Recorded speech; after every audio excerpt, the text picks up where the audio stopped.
गणित दिलेलं बघा, एक कार 3 तासात 105 किलोमीटर अंतर जाते, तर त्याच वेगाने 5 तासात किती किलोमीटर अंतर जाईल असं म्हटलेलं आहे. बघा सोपं आहे. काय दिलेलं आहे? एकदम शॉर्ट ट्रिक सांगतो तुम्हाला. 3 तासात इथं लिहिलं तास आणि इकडे लिहिलं अंतर. ठीक आहे. तास आणि अंतर. 3 तासात किती अंतर गेलं? 105 आणि तुम्हाला काय विचारलेलं आहे? 5 तासात किती जाईल? ठीक आहे. तर तिरकस गुणाकार करा, डायरेक्ट उत्तर येईल तुम्हाला.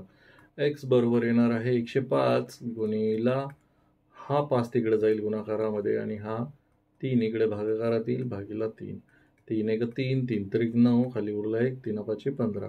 35 गुणिला 5 म्हणजेच किती? 5 पाचा 25, 7 2, 5 त्रिक 15 आणि 2 17, 175 किलोमीटर एवढं अंतर ती कार जाणार आहे किती तासामध्ये? तर 5 तासामध्ये. ठीक आहे. ऑप्शन क्रमांक 2 हे तुमचं उत्तर असणार आहे.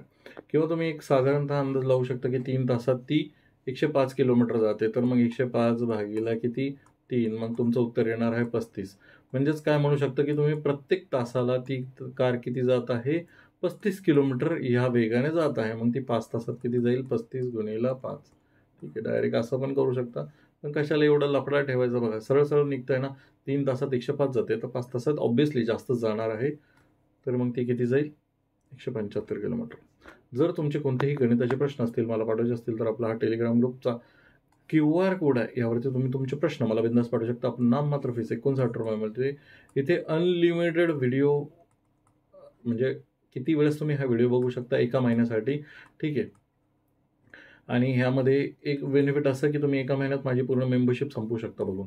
तर त्यामध्ये कोणते कोणते कोर्स आहे ते बघण्यासाठी हा व्हिडिओ बघू शकता. राईट साईडला आपला WhatsApp QR कोड सुद्धा आहे. त्याला कनेक्ट होण्यासाठी धन्यवाद.